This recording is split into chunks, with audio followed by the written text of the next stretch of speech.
Yep, we're all good to go here. Okay.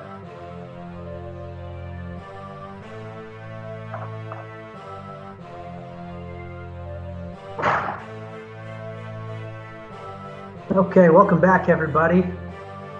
My name is Jason Gorman, Chris Weiler, Justin Matzik, Ben Christensen. We are the rest of the field. Tuning in here to episode 3, our third show that we have ever done. So we're still learning on the fly, but we're having a blast doing it. We're going to jump right into what we had covered last week. Last week we had an epic Jock Jams draft between the four of us. And what you can see here is how our teams laid out. I was team number 1. Justin was team 2. Ben, team 3. Chris came in with team 4. We had a Twitter poll question, and you can find us on Twitter. You can see there at rest_field. You can also find us on Instagram if you search the rest of the field. You can see our teams there. We had this up and live for a week. And how did everything turn out? Who took the number 1 spot? You're darn right I did.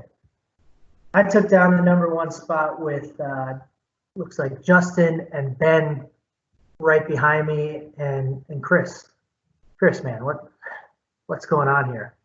Yeah, that's embarrassing. That hurts. I didn't think you had that bad of a draft, to be honest, but I was surprised to see maybe the three of us had such good options that people just, nobody could find their way to team 4. They just couldn't get past the top 3. I'm gonna start catering to our audience here, so okay. I'm ready for the next week. Hey, we do have a great draft lined up for the end of this episode. We are going to go over Adam Sandler movies, and we're going to draft our top 4. We're going to do 4 rounds of that with the 4 of us again. So should be some great teams. Looking forward to see how that one turns out. But let's get into everything that is going on this week. This week, our poll question is, how would you feel if you were Aaron Rodgers during the draft? Obviously, everybody's heard about it already. A lot of our viewers that we do have are coming from Wisconsin, so they certainly have their own opinion. So we got a few different options up there. A is going to be that, hey, I'm pissed off. I hear the Bears are looking for a quarterback. I want out, right? The second option being, I'm not happy, but you know what? This is going to fuel me. Watch me take this sorry group to the Super Bowl. Kind of stick it to the Packers, kind of show everybody how good he actually is. Nobody is replacing me anytime soon. Third option being, I'm all good. Pay attention, young grasshopper. Let me do what Brett Favre didn't do for me, and let me mentor you and do the things that everybody doesn't expect me to do, and get Jordan Love ready while also being one of the top starting quarterbacks in the league.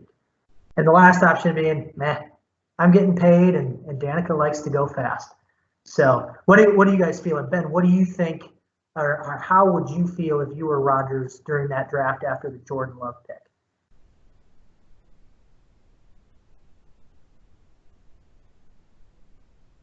Ben, you with us? All right, Chris, how did you feel? Lost your chance, Ben. Right. Mute button. Are you with us now? Okay. Yeah. Chris is on mute. All right, I'll go again then. So I was going to go with B. I'm not happy, but I'll take this group to the Super Bowl. That's the hope. He's still getting his money.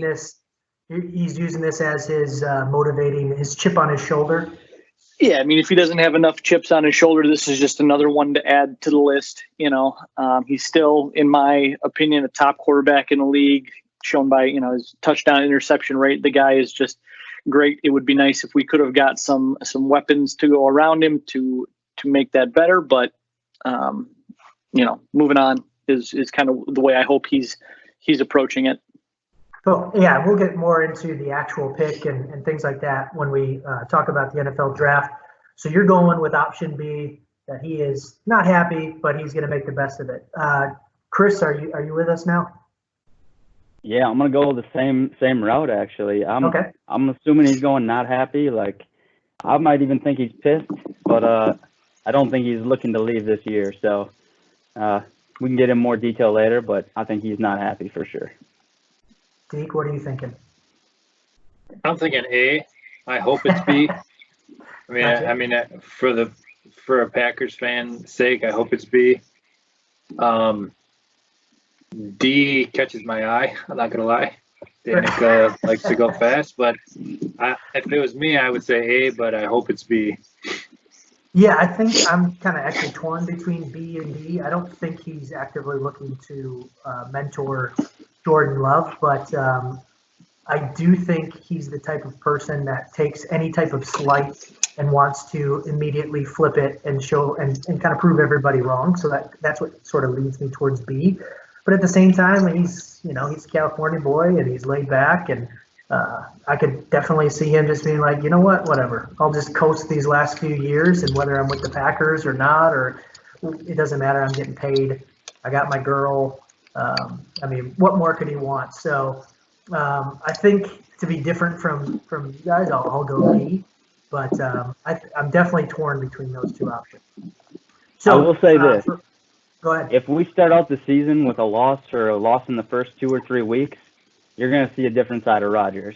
Like, he is going to somehow come out and he is going to tear up the coach or the GM and say, that's why we needed more help. So I can't wait for that to happen. Not that I want us to lose, but it's going to happen. Yeah. There's certainly a lot of possibilities and different ways that he can approach it, different ways that the Packers can approach it, and the media too. The media is going to be same way they were this past year with the new head coach, and how is he going to vibe with Rodgers, who didn't like the last head coach, and everything like that. There's definitely going to be a lot of different angles that people are going to take with their stories. So it should be interesting to see. So if you have your own opinion, certainly hit us up on Twitter. Check out the poll. Again, you can find us at Rest of the Field. That will be live today, and you will be able to go on and we'll have it up for maybe a day or two, just to see what everybody's feeling out there. So check it out. Let us know what you think. So let's take that right into the NFL draft and what we thought. So we covered a few things last week, just to go over some of the main points. Obviously, Joe Burrow drafted as the next quarterback for the Cincinnati Bengals. And as of today, Andy Dalton was released by the Bengals, so he is free game. So he's definitely their quarterback moving forward. Makes me think that New England, even though they did not draft a quarterback without having Tom Brady on their roster this year, that they're going to be able to swoop in now and pick up Andy Dalton. Washington went with the sure thing at number 2. They did not trade out of that position. They did take Chase Young out of Ohio State. Unfortunately, at number 5, Miami did go ahead and take the leap of faith on Tua, and that is going to ring me up a bar tab the next time the 4 of us are together, as I will be buying drinks. Last week I did, take the long shot. Yeah, I did take the long shot and say that Tua would fall out of the first round. That obviously did not happen. He didn't even last very long in the first round. So I honestly think I should have doubled down and said, because I did predict Tua to go 5, I should have doubled down on that exact prediction that we got 2 nights out of that, because usually a national sales meeting, 4 nights. Just one night on Jason doesn't seem like enough, but we're gonna suffice this way. Okay. I want to point out too, Chris, you picked that straight up. If Yeah, anybody wants to go shout see out episode, to ESPN, because I don't do any research, so that's just my only whereabouts. But that was a mistake. You should just take credit for that, all of it. Yeah, we threw out a lot of different predictions last week, and Chris did have a couple different things come through on this draft, and it was nice to see, because, like Chris pointed out, we're just 4 average guys talking about sports and pop culture and other things, and not necessarily, we'd like to be right, but we're not necessarily trying to prove everybody else wrong. We're just kind of letting it fly here, shooting the breeze for an hour or so each week. With that, we'll go into the picks that we were all excited to see where they ended up. I had mentioned Isaiah Simmons out of Clemson.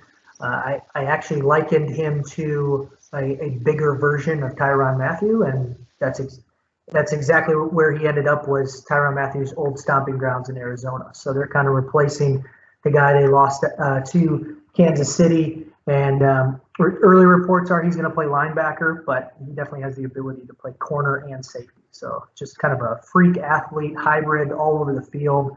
So he's going to Arizona. He went there at number 7. Justin, you had a couple Wisconsin guys. You had Jonathan Taylor, the running back, and Quintez Cephas, the wide receiver. Taylor went to Indy at pick number 41 in the 2nd round, and Cephas went to Detroit in the 5th round, pick 166. How do you feel about where those two ended up? Well, first I want to say, if you want to go watch episode 2 of The Rest of the Field, it's on our YouTube channel. I came just shy of guaranteeing that Andy Dalton will be a Patriot. So if anybody wants to go check that out, if that does come true, I'm not going to say that ESPN did that for me or anything. That was straight from my average man's noggin. But moving on to Cephas and Jonathan Taylor, I think that actually Cephas pick, Chris, again, in our last episode when we talked, we kind of figured he'd be right around round 5, and that's where he ended up. Again, my thing with Cephas, I think he'll make the team. Maybe if he doesn't make the Lions, I think he'll catch on somewhere. And I would hope he makes the Lions squad. It wouldn't be a ringing endorsement for him if he couldn't make that squad. And I'm excited about it because, again, I think that there's just not many Badger receivers in the NFL. And if they've made it, they've only kind of maybe been practice squad guys or, Sure. had some very small success. So I think he can maybe break through and have some success as a Badger receiver. Jonathan Taylor, I mean, I think it's a good spot for him. Indianapolis, to me, from everything I always see and over the years, seems like a well-run organization. So I think he's in a good spot, and I'm excited to see what he can do as the next Badger running back. So. Yeah, the fun part about Cephas is if he does make the squad and can have an early impact, Badger fans will get to see him twice a year, playing against the Packers, and even 3 times if you watch the Lions play on Thanksgiving Day and things like that. So a nice opportunity for him to still be visible to Packer fans or to Badger fans in Wisconsin. And Taylor in Indy should make an immediate impact. There's not a whole lot in front of him. Mac had a good year, but certainly has an opportunity to come right in and play year 1.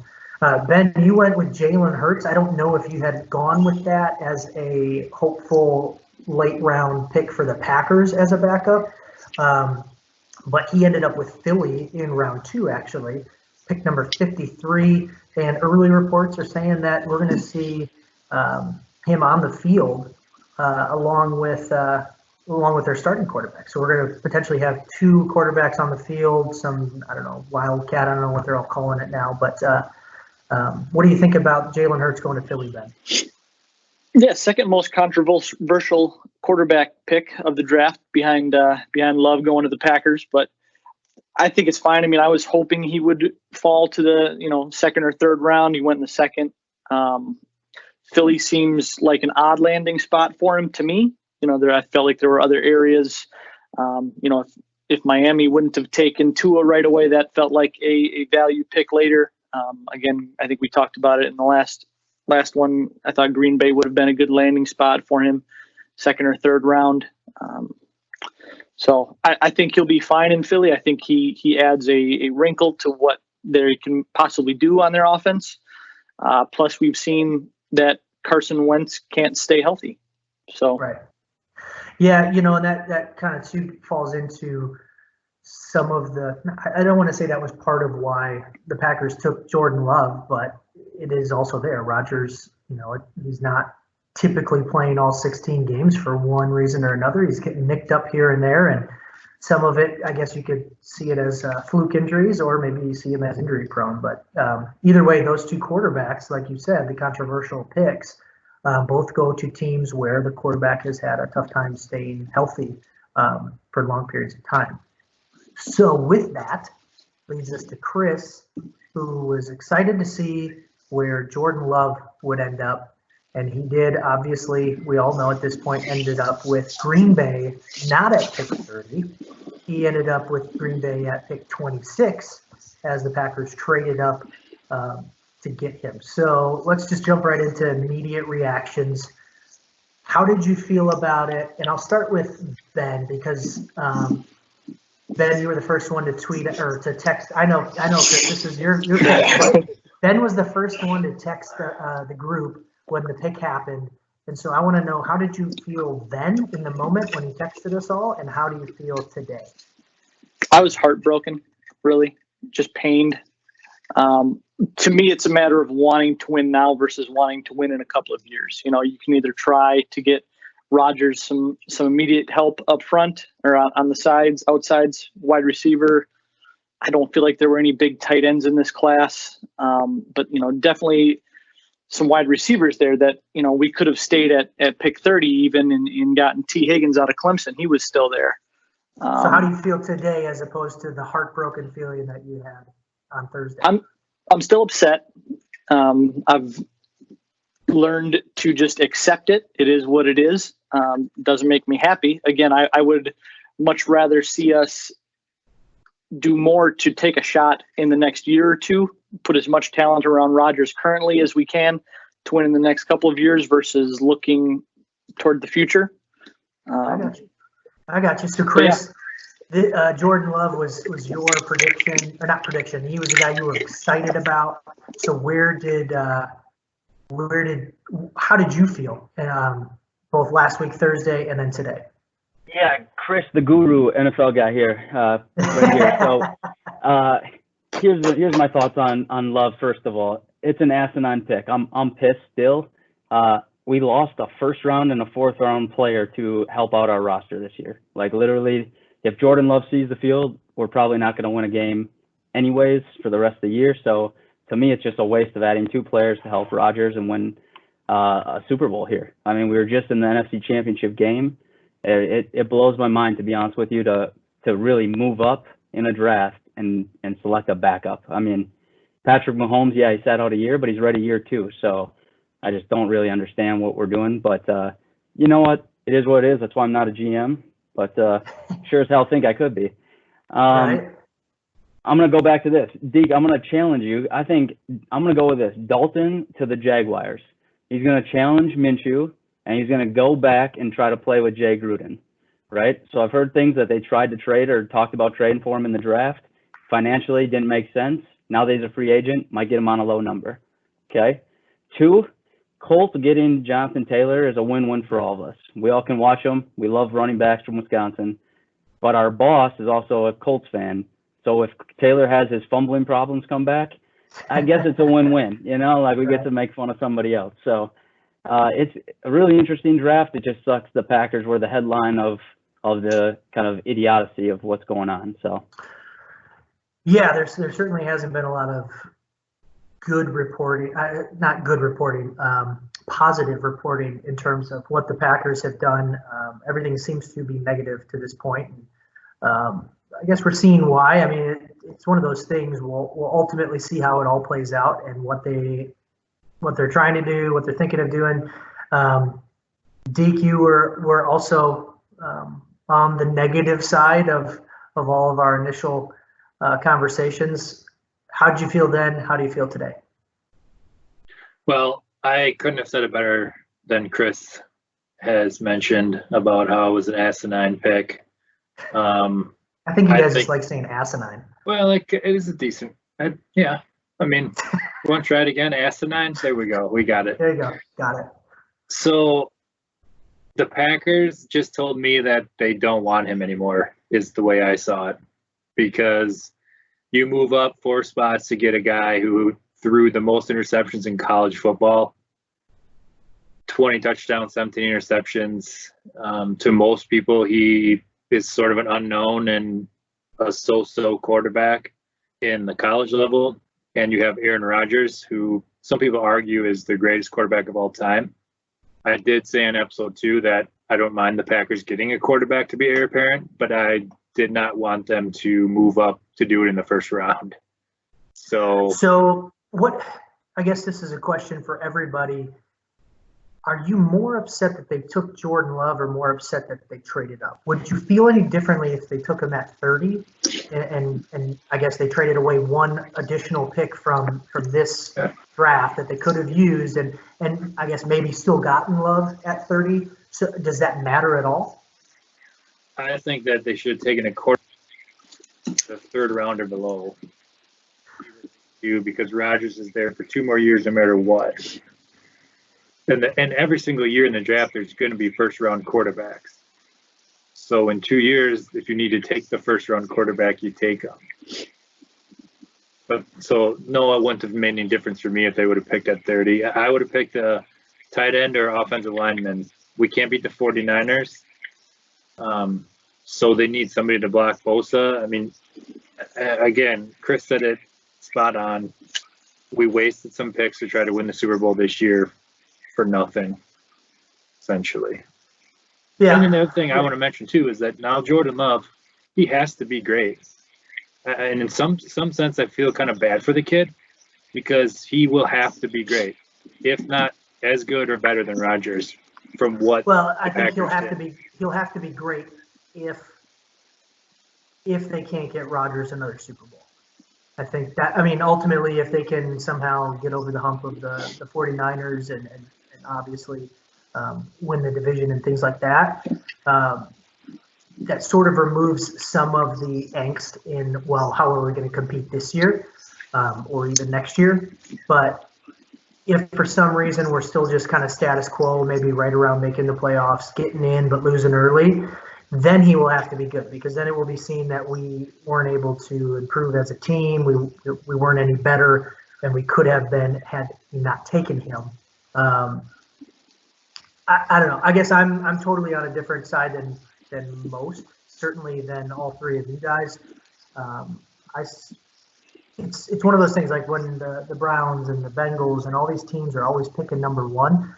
I've always heard from all these people, if it's your quarterback, if that's the guy that you like, go get him.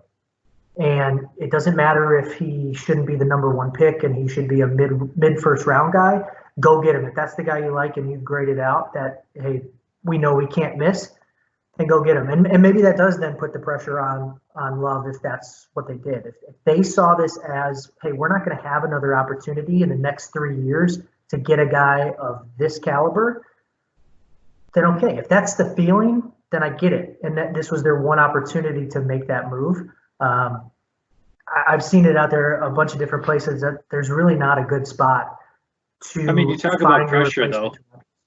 You talk about pressure. Those situations, the teams had like Brian Hoyer as the quarterback, so they took their guy to go get him. Right. And so now they're the making Packers have Rodgers. Moves. Yeah, they're making hasty moves, and they're still not getting a quarterback that is good because they're not taking the guy that is their guy. They're just taking a quarterback because everybody thinks they should take a quarterback. And the Bears are probably the most recent team to strike out when they thought they got the guy they needed, the guy they wanted in Trubisky, and he just certainly hasn't done what they thought he would do in these first couple of years. Chris, what did you have? The Bears are on a whole nother level. That's laughable. I live in Illinois, and it's beautiful to see even what they talk about with Trubisky. So that's pretty awesome that they did that. But my point was, I'm not. Everybody's talking about Aaron Rodgers. If I'm a teammate of the Packers right now, whether I'm on offense or defense, I'm also pretty mad. Like, I want to have us have a chance to win next year, go to the Super Bowl.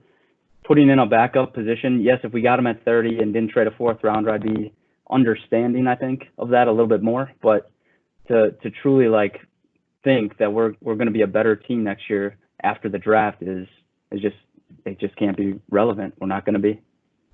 So what do you guys think is the future for Rodgers? Are you guys thinking that he's around for another year? He's around for a couple of years? What are you guys thinking?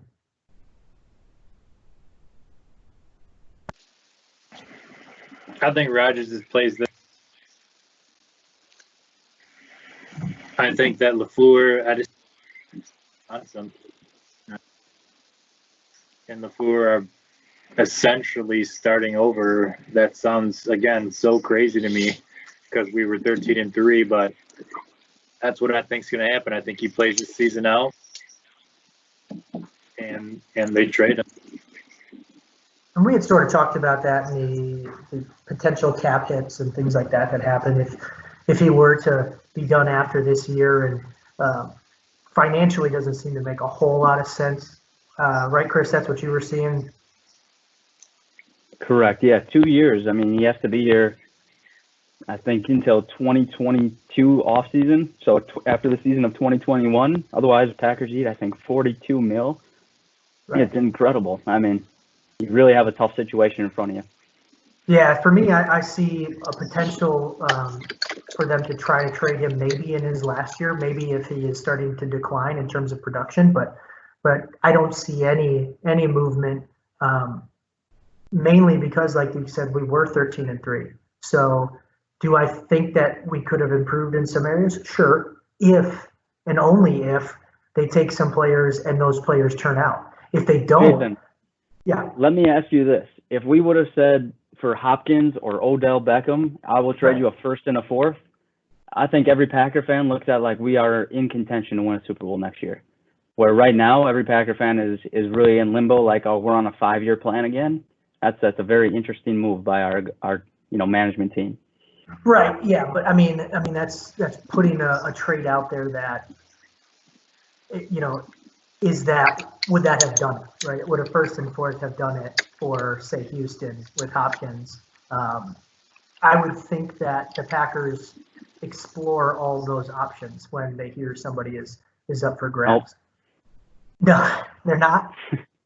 I'm sure they are. They're doing their due diligence and seeing who's available, who's because there are teams that are trying to rebuild and they're doing different things to restructure their rosters. So I'm sure they're out there looking into, even right now, the unrestricted free agents, and yeah, they're not the big names, but like a Taylor Gabriel or a Rashad Higgins, guys that have been productive on different teams.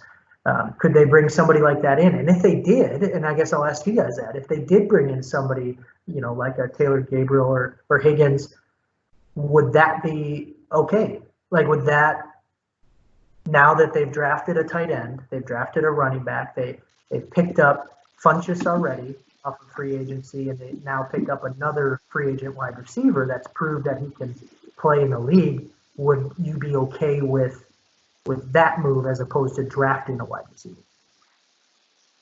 I'll pass this one off to Ben, but first I want to say that Funchess is also a fun word and name to say. But you got this, Ben.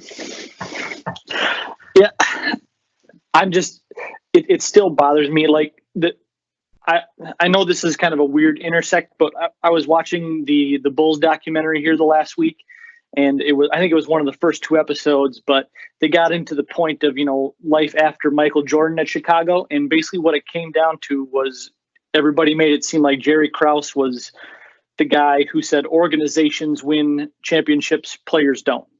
And then what have the Bulls done since Jordan left? That's my feel as to what's going on with the Packers here now. The guys who are now in charge of the organization are coming in and saying, hey, we're the important ones. We're going to figure out how to do this. And we're going to put the players in the position rather than having we have a generational quarterback, and it feels like we're just wasting. He's still on the team, though. So it's not like when Jordan left the Bulls, Rodgers is still on the team. Yeah, we haven't gotten rid of anybody. But like Deke said, it feels like they're telling him his time is up. So that you feel like one drafted wide receiver, because that's ultimately what this comes down to, right? This was a wide receiver rich draft class, and we didn't take one. So this also ultimately comes down to us taking a quarterback instead of a skill player that could help Rodgers, because that's what this all comes down to. So we can't talk about defensive players at all, right? Because even though we got torched by the 49ers on defense and they ran all over us, and Rodgers in the playoff game was 31 of 39 for nearly 350 yards or whatever it may be. And I get it, right? They were losing, so they had to throw and things like that. But what you're telling me is that had they drafted an unknown wide receiver, that makes a big difference between 13-3 and losing the game before the Super Bowl and making and/or winning the Super Bowl. And now I'm sorry. completely given up on Rodgers. No. I'm just saying, I guess, with the feeling of drafting the quarterback we did. I don't know if drafting a wide receiver there makes a huge difference for me for this year.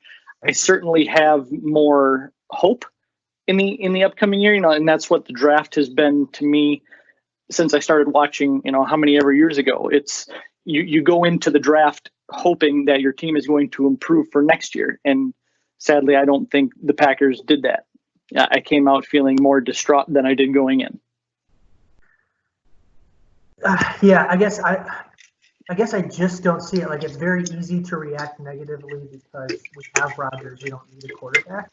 But what happens what happens when Rodgers gets hurt this year? And who was our backup that was going to go in?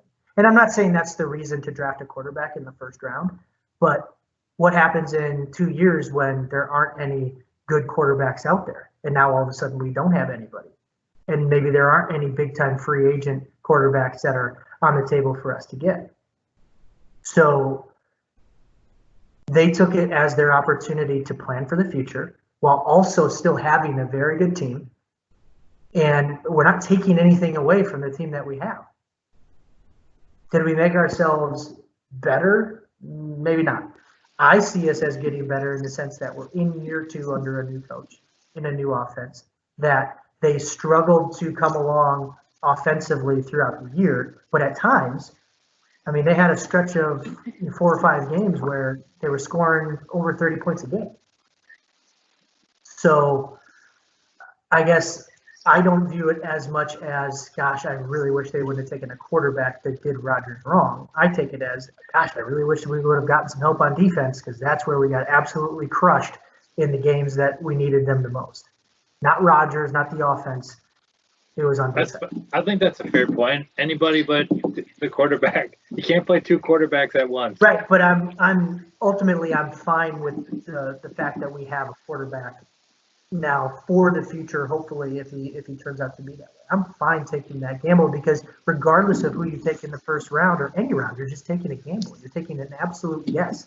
There's guys that were taken. There's 25 guys in front of Love that could potentially be busts, the same way that Love could be if and when he gets a chance to play. And so had we taken a wide receiver or a linebacker or a punter, it doesn't matter. They have the potential, a very large potential, to be a bust in the NFL. So I don't think that there's any one player out there that would have absolutely changed the competitiveness of the Packers in this year or the upcoming years.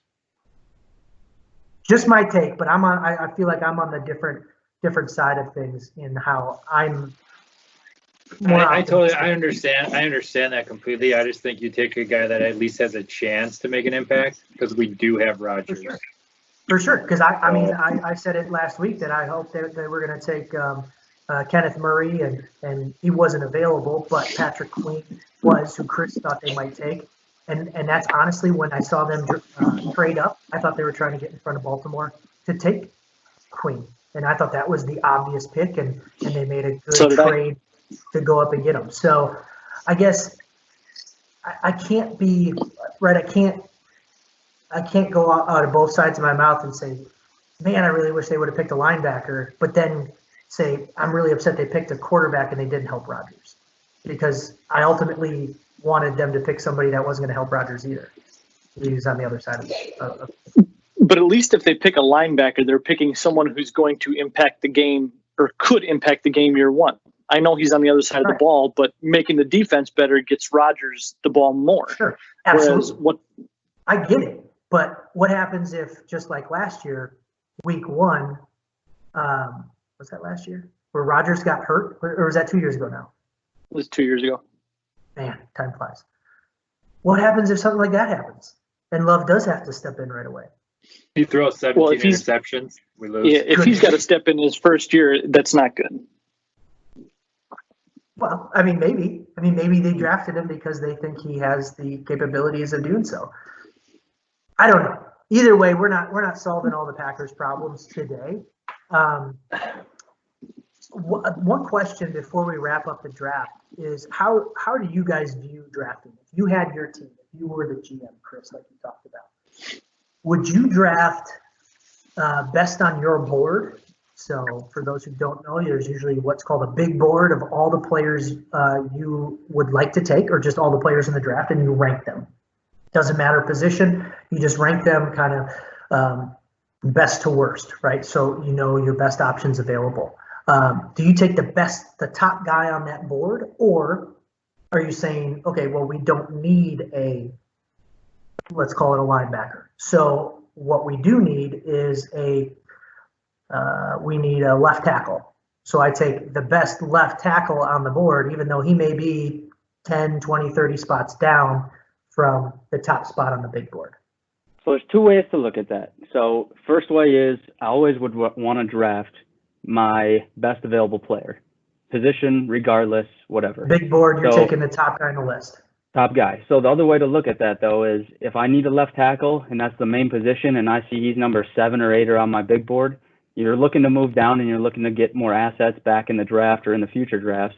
And then you go after your guy down lower in the draft. So we did it as Packer fans. I'm going to get right back into this bullshit, and I'm going to say we did the opposite. We saw some guy go higher, and we traded up for somebody that's probably not top on our draft board. And I guess it was on their draft board as top player, but probably not as overall top rating. I mean, maybe he is. Do you guys think he was the top rated person on the board at that time?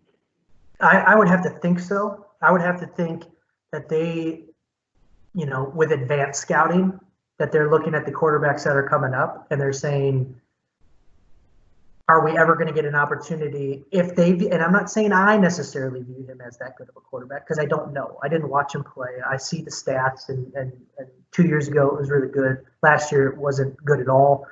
I see his coach saying he lost essentially 75% of his pass catchers and offensive linemen that all went to the NFL. So, I mean, I'm not saying Love is that great, but if they have him rated out to be that much better than what's coming up the pipeline in the next couple of years, then maybe this was the best shot they had at getting somebody to back up Rodgers. And that's why they had to go ahead and take that leap.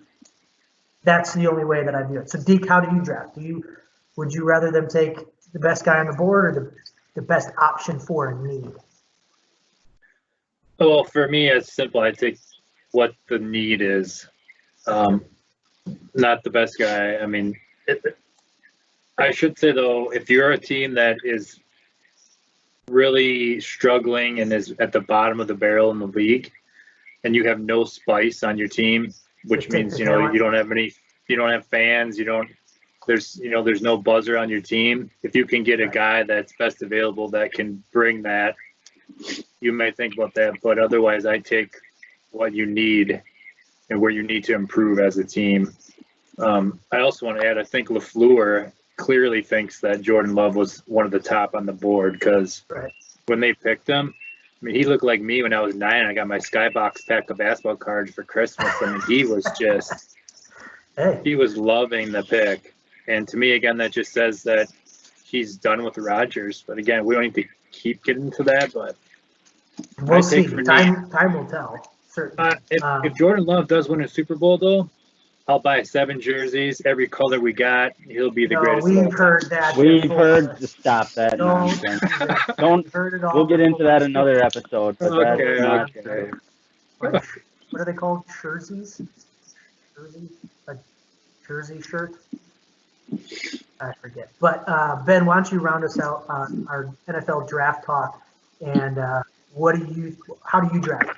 Whether it's fantasy draft or an actual draft, if you have the opportunity, you go on big board or you go on fill a need?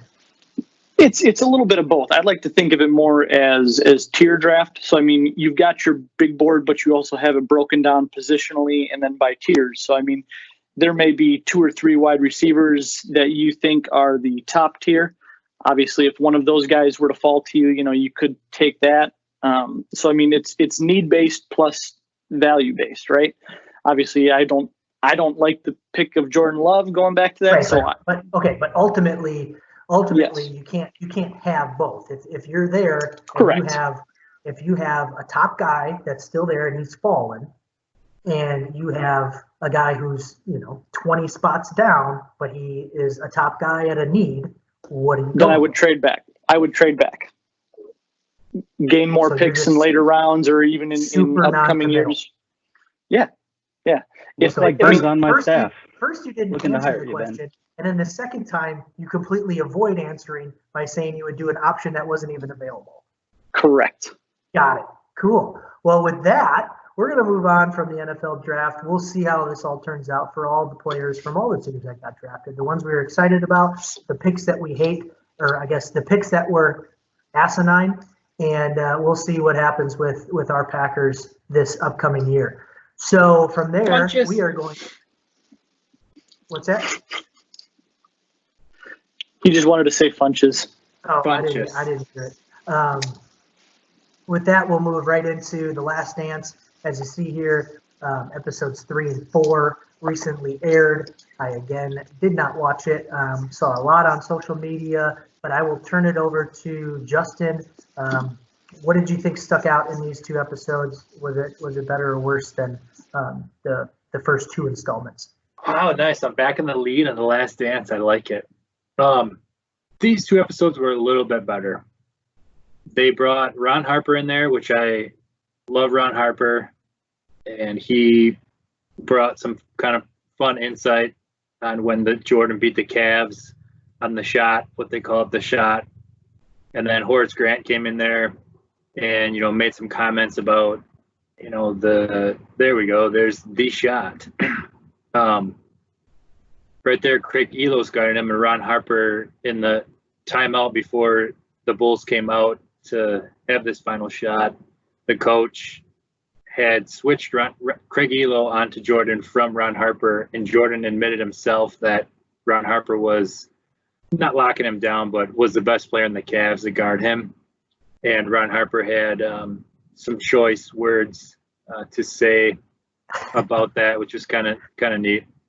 That seems to be the theme that I noticed on social media about these 2 episodes. There was a lot of quotes with some choice words.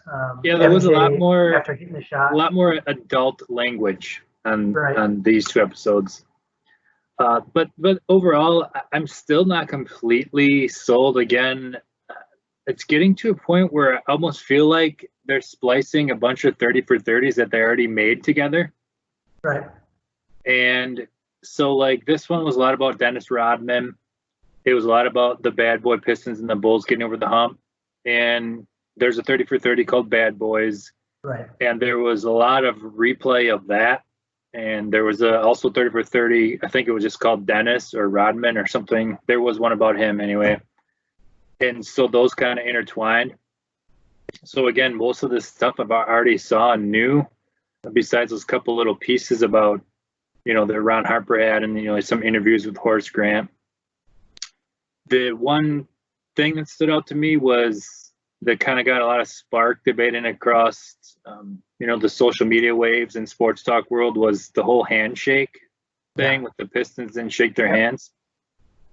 Some of you guys probably know my opinion on this, but I don't see anything wrong with these guys walking up the floor. Maybe we're used to it now because it happens all the time where guys just walk off and don't shake hands. But I mean, the Bulls, a lot of people make a big deal like the Pistons should have shaken their hands. And to some extent, I get it. Like, you got to teach good sportsmanship and whatnot. But I just don't know if people realize how intense and how high of a, quality of basketball and how much intensity there is in these series and what these guys put into becoming a professional athlete and how much time they put in. Right. And the money that comes when you lose, you're pissed, and sometimes you just don't do it. And it is what it is. It's like so. But it may be an even worse altercation if they did actually stay out there and shake hands. Who knows? I mean, with the amount of physicality that happened, there's certainly guys, and you see it even now today, that they hold that grudge against these guys. Could you imagine after just getting the crap kicked out of you, physically, that, oh, hey, now I got to go shake this guy's hand and say good game? I mean, I would want to punch somebody in the face. Yeah, I agree. I just didn't see the thing where, so they left. It's like, I don't know. To me, it's no big deal, but that was my take on these next two episodes. They were a little bit better, but again, I feel like now, even going into the 5 and 6, it's about the dream team. And there was a 30 for 30 about the dream team. Right. So I know you talked about, Jason, last week that they sort of try to put these now together and push them up and move them, put them together like on the fly. I wonder if that has something to do with it. Now they're like, well, we got to get these together quick so people can, while everyone's quarantined and watching. So maybe they're not doing everything exactly as they thought they were going to, and they're trying to piece things together. But that's my take on it. I think everybody's going to watch regardless. So I think with everybody's love affair with Michael Jordan and sort of how they view current LeBron James versus Michael Jordan, that it doesn't matter what they show. It could be all stuff we've all already seen, that people are still going to love it because they're going to be like, you know what? See, that's why MJ's the greatest and he will always be the greatest. And I mean, LeBron, you could never see LeBron doing it. It's one of those things that I feel like they could do no wrong because they all feel like MJ could do no wrong. So I can't really speak to much of the specifics because I didn't see it. Chris, did you watch this week? What did you feel? Better or worse than last week? Yeah, I mean, I watched it, and I'd be a fool to say like I'm like mad or disappointed in any of it because it's the best thing on TV right now. Deke hit it right in the head though. I felt like I was explaining to my wife the entire time about each of the 30 for 30s and like the background of the Rodman story, everything that kind of was kind of happening at the time where they just clipped it. So, you know, that is a little bit on the downside, but I've heard episodes 5 through 8 are, you know, the true gold of everything. So I'm got a little bit more high anticipation going into these next few weeks. I just in general, I think we know so much about basketball and the history of basketball compared to maybe your average fan out there, and especially Deke. Deke is very big into that. So it's a big thing that we maybe are getting, you know, repeated information a lot of the time, where a lot of people out there are very, like, they're loving this, you know, I mean, it's absolutely brand new for all of them. I think for us, it's just sometimes we're getting a little bit of like, I know half of the stuff going on already. So it just goes quick though. 2 hours goes by in minutes, it feels like. Yeah. Ben, did you watch these 2 episodes? I did, yeah. Kind of like Chris, you know, there were certain, well, go ahead. Yeah, so I have one question for you, and it's because I feel like you're going to have a lot of the same reaction. It's what are you looking forward to seeing? Is there something that you thought you maybe would see more of, or just something that is down the line in terms of the timeline of The Last Dance that it's like, all right, I've seen all this, let's get to this part because that's what I'm excited to see. Yeah, I want to get to the playoffs, you know. Isn't that what everybody wants to do during the regular season? Just get to the playoffs. I mean, that's the point. That's what the whole thing was about was, you know, the last season with Jordan and the Bulls all together, and we've seen bits and pieces here and there. I'm just excited to see more of it as we go. Otherwise, yeah, what the other guys said was pretty much spot on. All right, well, that'll wrap up our... One thing I got to say to that, Sure, Jason, just to add real quick, was the competitiveness of Jordan. Like, in the next few episodes, I really want to see more of what he did behind the table. Like, I have friends and game nights where we don't speak until the next day because we're mad about just a stupid board game. Like, I want to see Jordan get into the locker room and just go nuts, and how, you know, he expected more out of people. And I just want to be able to see really what he said. So if I can get any of that, I'll be a happy guy. Oh, for sure. I mean, I had Deke knock me out in open gym for pressing in a little basketball court. He basically tackled me. So, I mean, Jordan had to do some crazy stuff. I had Deke almost knock me out because I said Dan Marino was better than Ben Roethlisberger. This is just not turning out very good for me here. I got kids, guys, okay? Right. Yeah, and Deke, for you, we'll just move on from that. We do have a very thank you.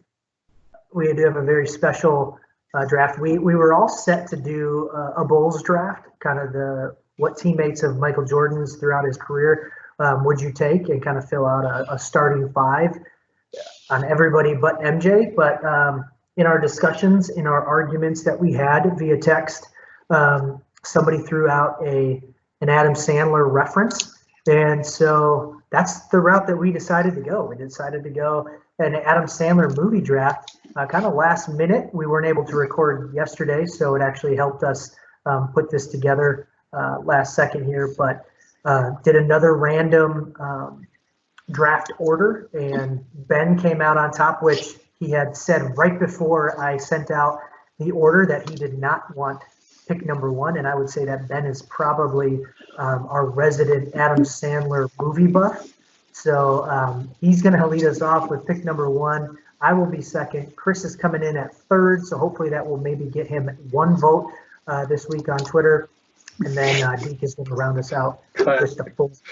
So give me 1 second here. Let me move off of this so that I can make changes to this as we go. That is not the one I wanted.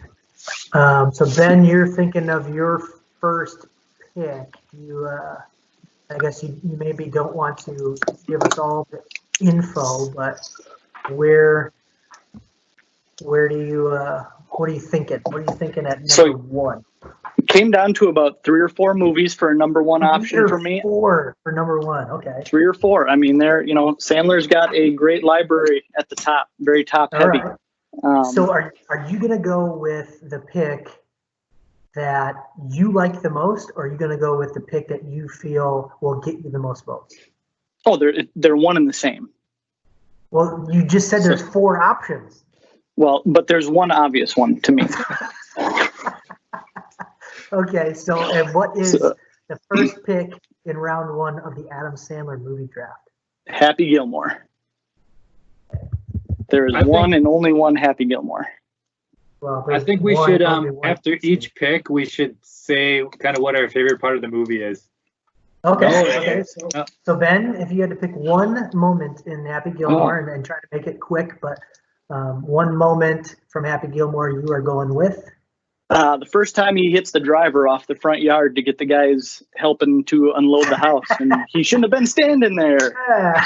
That's always the first one that comes to mind. It is. Nice. It is a classic moment. That makes it really easy for me with my first pick and the second overall pick. I'm just going to go with Billy Madison. It really started everything out for Adam Sandler and these types of movies. Stop looking at me, Schwan. Yeah. And that may be. No, I think the flaming bag of poop on the doorstep is the moment I'm going to go with for that. Don't put it out with your boots, George. and that everybody is why Ben is our resident Adam Sandler movie buff. I'm sure he'll have a line from each and every one of these.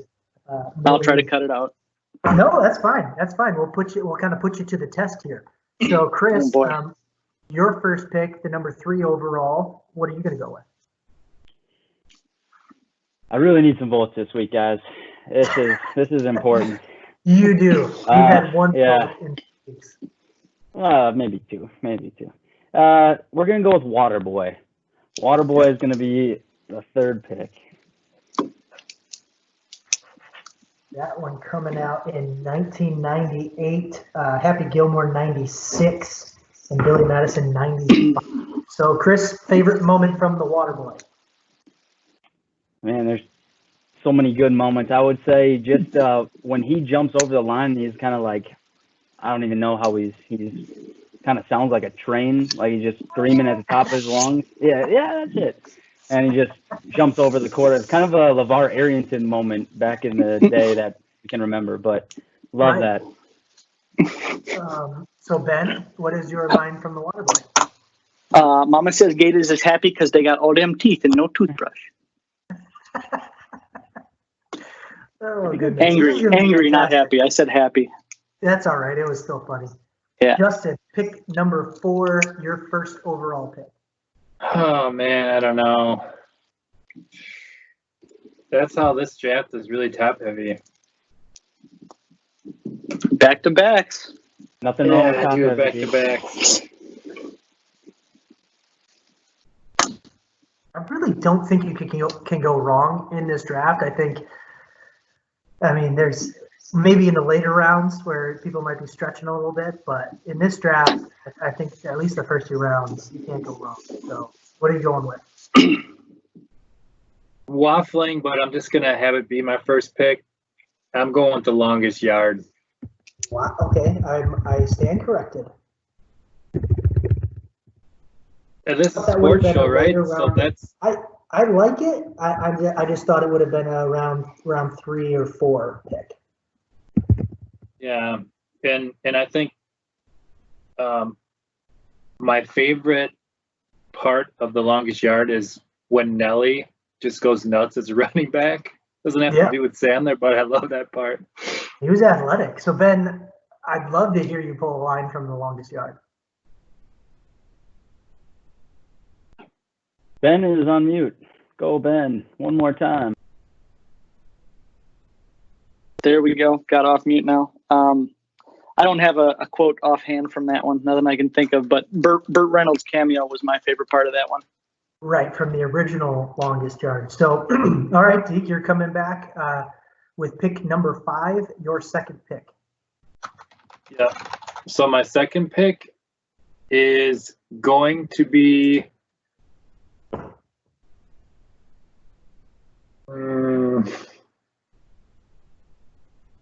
gosh darn it. Oh man, that's like the hardest draft I've had. Just don't trade up and take Jordan Love. I don't think I'm going to be doing very good in this draft, but I got to say Mr. Deeds. All right, there's nothing wrong with that. That was up on my list. Certainly up on my list. It was higher on my list than The Longest Yard. Mr. Deeds was a 2002 movie, Longest Yard, 2005. Now, Ben should certainly have a line from Mr. Deeds ready. No, I don't have the line, but just the point where he's poking him or stabbing his frostbite foot with the poker. We're not asking you for your favorite part. Of the movie. That's my favorite part. Where he's poking his foot. You don't get to give your favorite why would part you do from that? You're pick. sick. Yeah, you don't get to give your favorite part from everybody's pick. You're only here for the lines. I can't do that. I can't do that for all of them on the spot like that. You can't be stealing Deke's thunder with your favorite part. All right. Well, let's keep it moving. Pick number 6, Chris's second pick in the draft. He's going to go with.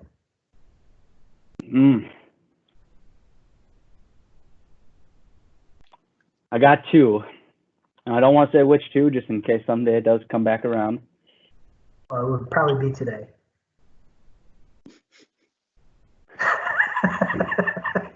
I'm going to go with Big Daddy. All right. That's a classic.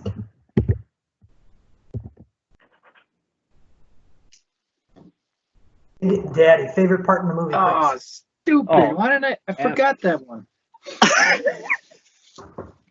Best part of that is when he covers the pee up with the newspaper. I mean, that's just absolutely epic. Covers everything up. Yeah. Hip Hop Anonymous? There you go, Ben. Now you're back on it. All right. All right, we'll keep it moving here. It's back to me with the 7th overall pick, my second pick.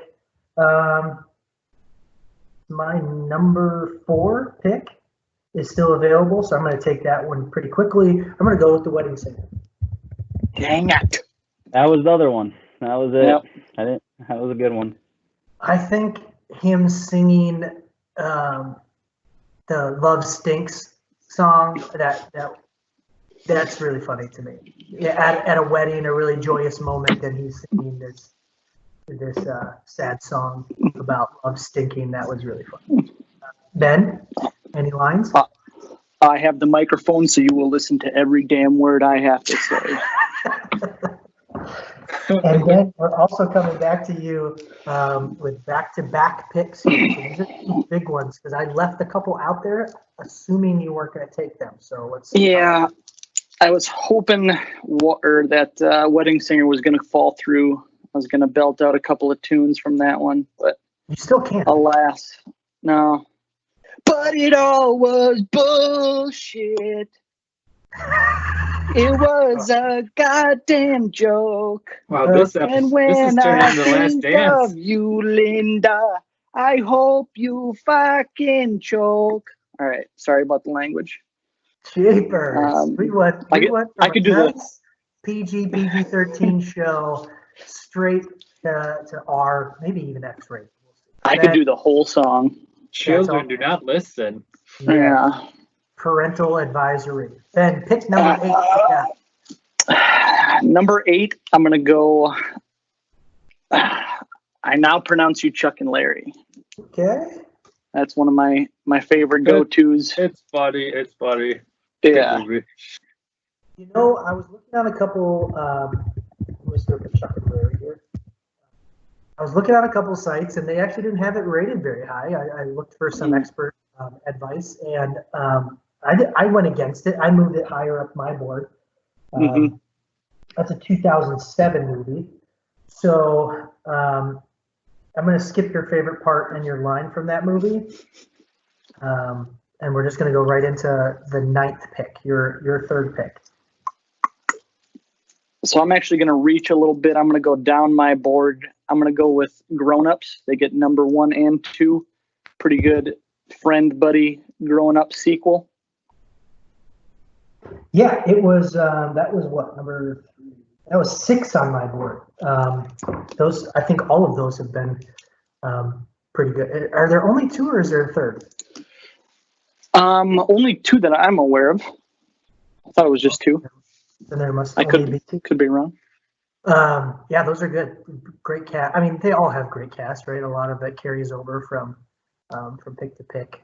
Yeah, but that's like the big all-star one with, you got all the main guys. You got Chris Rock in there. Rob, not Schneider. What's his name? Not sure. Could be a lot of people. Paul Blart. Paul Blart, yeah. Paul Blart's Kevin in there. James, yeah. Yep. Yep. We'll keep it moving off of Grow. I like that pick. That would have probably, I don't know. I'm really torn here because my number 2 pick really doesn't fit in the typical Adam Sandler category. I'm going out of the comedy and going with his most recent movie, and that is Uncut Gems. If you haven't seen it, I highly recommend it. It's awesome, but definitely not a comedy. It has to do with sports betting and things like that. So you can check it out if you haven't seen it. It's not like there's any really funny, catchy lines. It's just a totally different Adam Sandler than you've ever seen. 2019 movie. That's my. Anybody else seen it? Mm-hmm. I have not seen that one yet. I know that KG's in there though. For how long? No, pretty decent amount. He's a relatively big part of the movie. I mean, not him personally, but like they needed an athlete, a professional athlete, and yeah. So he does he do a good job? Yeah, I mean, he doesn't have to do much other than act like a professional athlete that is seen outside of the facilities and interacting and throwing his money around. But KG is one of my all-time favorites. That's where I get some of my on-floor temper flares that these guys have talked about. And the high elbows. Not a KG fan. That's neither here nor there for right now. We maybe have a draft on that some other time. Chris, your third pick, number 11 overall. I just want all the fans to know that there's a silver lining here, that I'm about 80% in on Jason's draft based on what he put. So if he does first this week, I kind of take that as a 1A, 1B type of thing for me. So no I big like deal. Your draft right now. Let's see if you can. You're gonna like it even more after this because it was between those two, and you made it really easy for me. And so I'm gonna go with You Don't Mess with Zohan. Going with Zohan. That's a good pick. I don't know if as many people have seen that. It wasn't part of the big swing, and people probably saw it as, I guess what it really was kind of a sillier movie, if you can even say that about a Sandler movie. But the premise is a little silly, and the accent and everything else that goes into it. But I did not love the movie the first time I saw it, but after a while it grows on me, and then now it's like there's a lot of funny parts in there that. Certainly, that was a 2008 movie. And that's going to move us into Justin's third and fourth picks. So this is going to round out your squad, these two picks, and they are the 12th and 13th picks overall.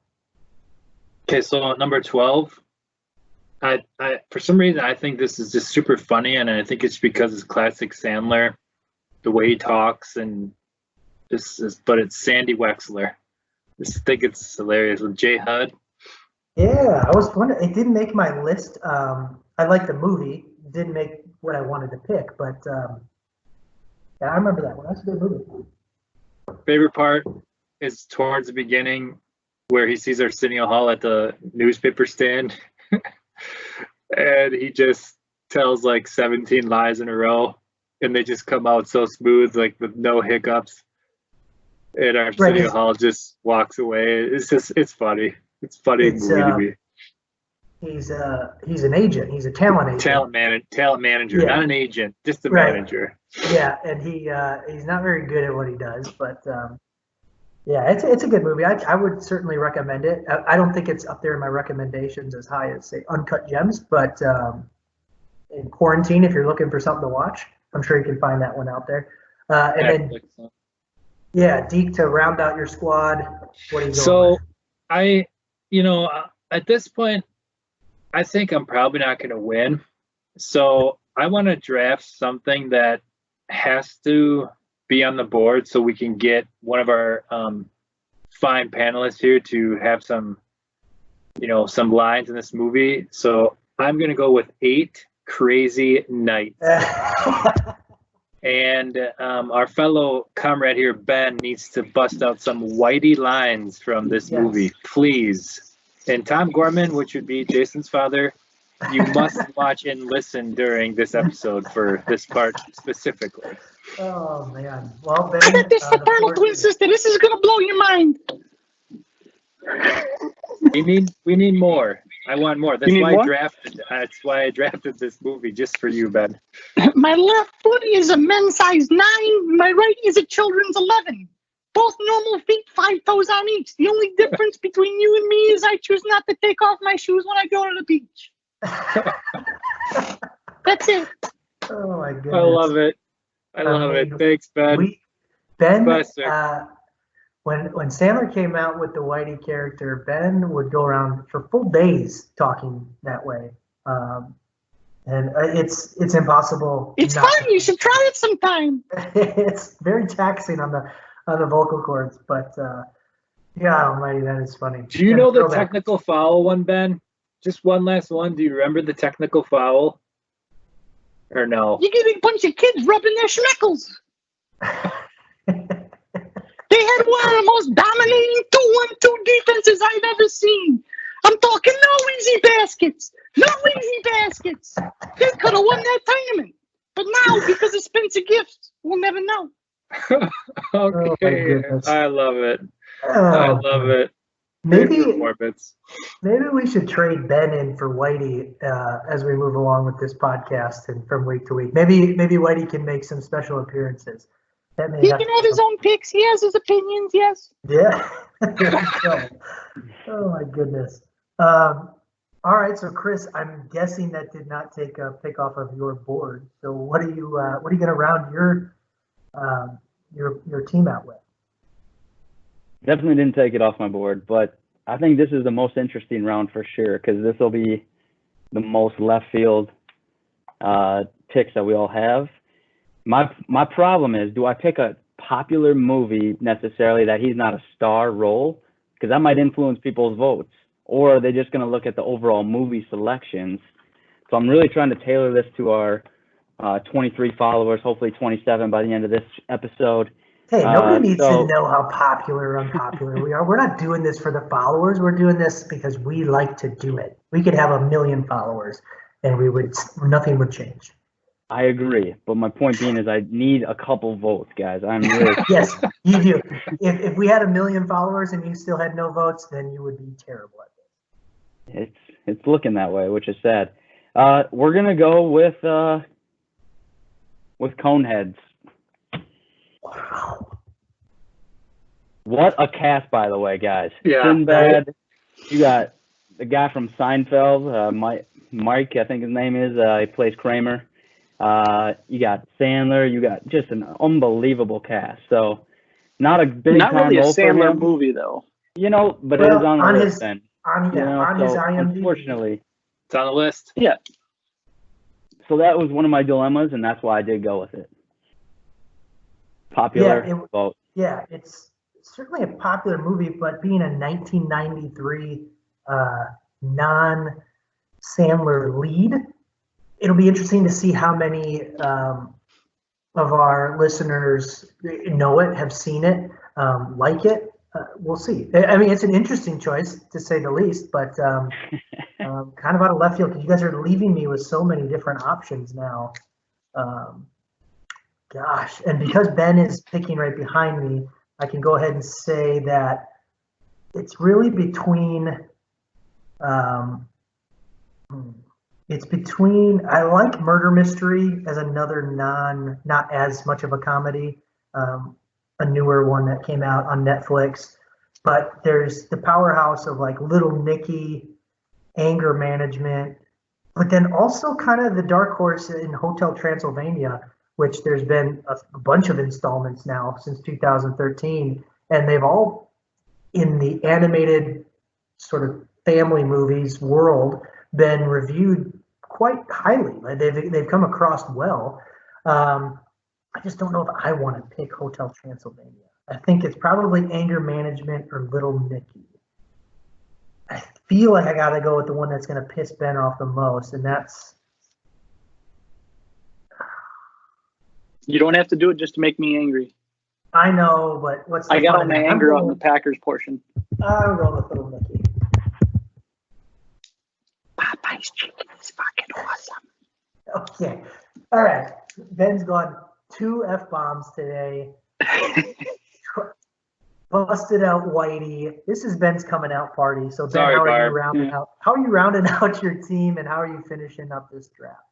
Well, Little Nicky was certainly in the discussion for the last pick. I was also, going back and forth on some of his date movies. The 50 First Dates with Barrymore was pretty good. I did like Just Go With It with Jennifer Aniston. Yep, that was a good one. I would have to say I think his best non-major starring role movie would have been Airheads, but I am going to go with Anger Management. Good.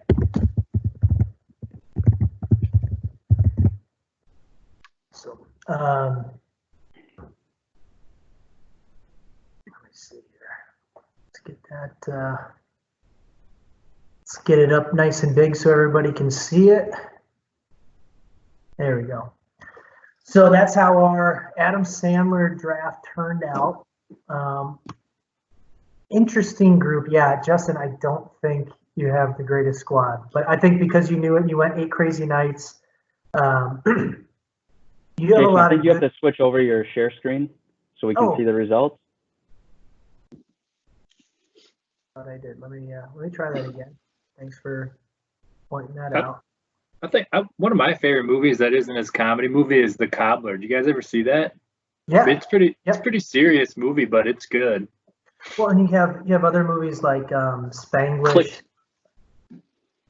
Yeah, Click is kind of right up there with all these other movies of. Yeah, my only point to all this is if Uncut Gems slips one spot and Jason doesn't take Zohan, I don't think Deke rounds it out with Sandy Wexler and Anger Management. I'm a clear-cut favorite then.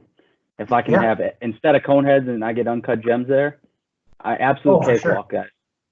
Yeah, because Deke's not going to pick it because he hasn't seen it, I'm guessing. Correct. So, yeah, it'll be interesting how this one's turned out. Certainly go on to Twitter once we get the podcast loaded up onto YouTube. We will also put out the teams. We'll put out a poll with it as well. Make sure that when you do see the tweet of the teams, there will be a tweet right underneath it attached to it, which will be the poll. And certainly put your vote on there. Let us know what picks we didn't. There's movies like That's My Boy, Pixels, Bulletproof. Yeah, Murder Mystery, The Ridiculous Six. There's so many. Like Ben said, Click. Rain Over Me was more of a serious one. What about Shakes the Clown? Anybody? Yeah, no, I think that might have been Going Overboard was his first. Yeah, Shakes the Clown. I don't even want to. I've never heard of it. I don't dislike clowns, but I'm not enough of a clown fan to want to check that out. Clown. Bedtime Stories, Weird. that goes way back for me. Bedtime Stories, not a really good movie, but sort of a story that we won't get into today. But yeah, that's going to round it out for us today. Anybody want to add anything else before we get rolling here? No, I think I'm good. Can't believe I lost Awesome. this thing with Coneheads.